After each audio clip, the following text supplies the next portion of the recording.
Welcome to Zunaira Azhar official. Where's ابھی latest news ہے on Bloomberg جس میں یہ بتایا گیا ہے کہ Pakistan's forex reserves fell to $6.7 billion before سکوک payments.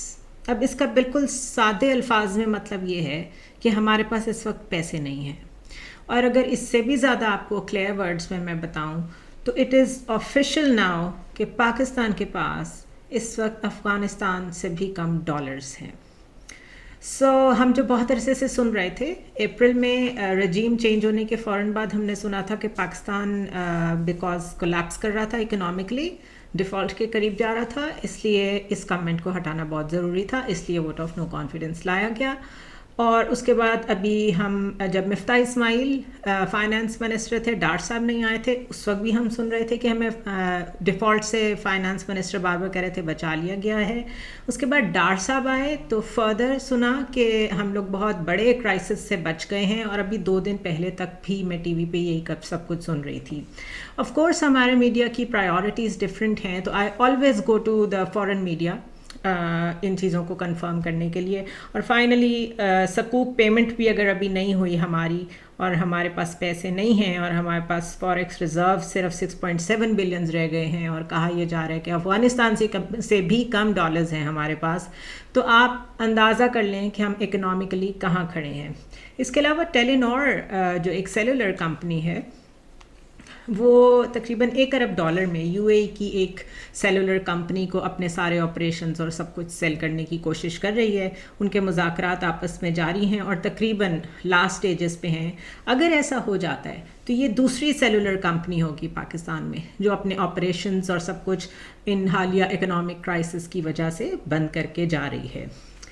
At the same time economy کو آپ نے دیکھ لیا، اس کا مطلب ہے ہماری اکنامک سیکیورٹی تو بالکل والنریبل ہے. اس وقت ہم بالکل بھی سیکیور نہیں ہیں from economic point of view. جو ہماری سیکیورٹی ہے from terrorism point of view, اس میں کے پی کے ضلع بنو میں ایف سی کے ایک سپاہی کو نامعلوم حملہ آوروں نے ہلاک کیا. ان کو نہ صرف شہید کیا بلکہ ان کا سر علیحدہ کر کے ساتھ لے گئے. اور اس سے وہ خبریں جو ہم نے سوات آپریشن سے پہلے سنی تھیں کہ ہمارے فوجیوں کے سروں سے فٹ بال کھیلا گیا تھا، ٹی ٹی پی والوں نے یہ سب کیا تھا، وہ میرے ذہن میں دوبارہ سے سب کچھ تازہ ہو گیا. اور ساتھ ہی میرے ذہن میں وہ ایس ایس پی کمانڈو بھی آیا جس کو کل پرسوں میں نے ٹی وی پہ دیکھا، جس کو گولیاں لگی ہیں، جو اصل میں فائر کی گئی تھیں افغانستان میں ہمارے ایمبیسڈر پہ.